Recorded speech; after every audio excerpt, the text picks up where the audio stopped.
Secara psikologis, setiap orang bisa mengalami mati suri atau near death experience.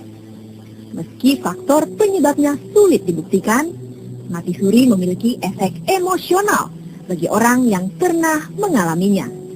Orang mati suri itu sudah pasti mati duluan. Itu mati secara klinis gitu. Mati secara fisik, semua organ tubuhnya tidak berfungsi, meninggal, kemudian hidup lagi. Itu namanya mati suri.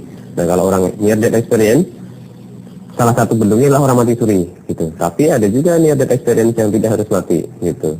Bisa jadi dia pingsan gitu ya, bisa jadi dia karena kecelakaan atau dia sakit gitu, tiba-tiba kemudian dia mengalami pengalaman seperti itu. Seseorang dapat dikatakan mengalami mati suri atau near death experience jika memenuhi kriteria tertentu. Semua orang memiliki kesempatan yang sama untuk mengalami mati suri, bahkan orang yang masih kecil, anak-anak, ataupun orang tua, atau orang yang bisa melihat, atau orang buta. Kriteria orang India itu salah satunya adalah dia harus berada pada kondisi di mana dia hampir mati, gitu. Hampir mati, bisa karena dia penyakit fisik yang kronis, atau karena dia kecelakaan, atau berada di dalam situasi pembiusan yang total, visceral, gitu. Kemudian selanjutnya kriterianya adalah memenuhi mengalami pengalaman-pengalaman yang seperti di awal saya jelaskan, gitu. Jadi ketika orang itu pingsan dan dia tidak mengalami pengalaman-pengalaman seperti masuk terowongan, melihat cahaya, melihat orang dan segala macam, itu berarti tidak masuk kriteria NDA. Ada memang yang menjelaskan bahwa oh itu mimpi kali gitu.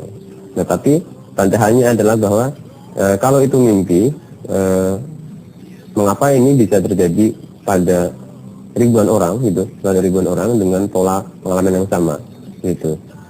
Sehingga kalau dalam fenomenologis itu adalah juga sebuah realita gitu, realita dalam fenomenologi. Jadi ini bukan mimpi. Kalau mimpi semua orang akan berbeda-beda. Semua orang akan berbeda. Tapi ini yang walaupun yang mengalami berbeda, tapi dia memiliki sebuah pola gitu, sebuah episode yang mirip-mirip sehingga itu bisa diobjektifkan. Secara empiris, mati suri atau near death experience bisa membangkitkan gelombang-gelombang otak yang mengaktifkan energi tubuh.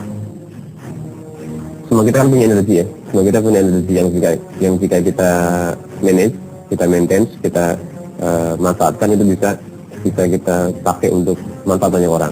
Nah, itu biasanya kalau melalui proses awal itu bisa panjang prosesnya. Tapi ketika orang-orang ini mengalami NGA, sepulangnya dari sana dia bisa automatically aktif itu energi gitu. Otak itu kan ada gelombang-gelombangnya, ada ketika kita sadar seperti ini berarti kita beta gitu. Kemudian ketika kita masuk konsentrasi melamun berarti kita alfa. Kemudian ketika kita tidur mimpi berarti kita delta. Ketika kita tidur tanpa mimpi kita theta gitu. Nah, dari literatur yang saya baca memang belum ada penjelasan. Cuman dugaan saya dari dari kondisi brain shift itu ya, terjadinya perubahan gelombang otak secara cepat, secara otomatis gitu ya, sehingga ketika gelombang otak itu aktif maka itu bisa menyembuhkan.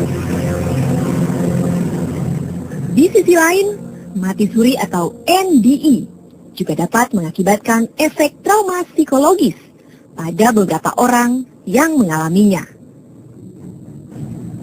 Ketika dia mengalami NDA, dia ketemu dengan simbol-simbol Jawa, tulisan Jawa, Hono Coroko, kemudian ibu-ibu berkebaya, kemudian tupak, borobudur, kemudian lagu-lagu Jawa. Sejak dia sadar lagi dan kemudian menyadari pengalamannya, setiap kali dia melihat simbol-simbol Jawa, entah orang ngomong Jawa, entah lagu Jawa, entah tulisan Jawa, dia jadi ketakutan. Dampak yang muncul tampaknya bergantung pada pengalaman batin masing-masing individu. Dari psikologi ini memang praktis agak sulit untuk menjelaskannya gitu, agak sulit untuk menjelaskannya secara psikologis. karena ilmu psikologi yang sekarang dia ilmunya berhenti pada ketika orang sudah meninggal. Nah, kalau kita berbicara orang mati suri, berarti kan dia sudah meninggal.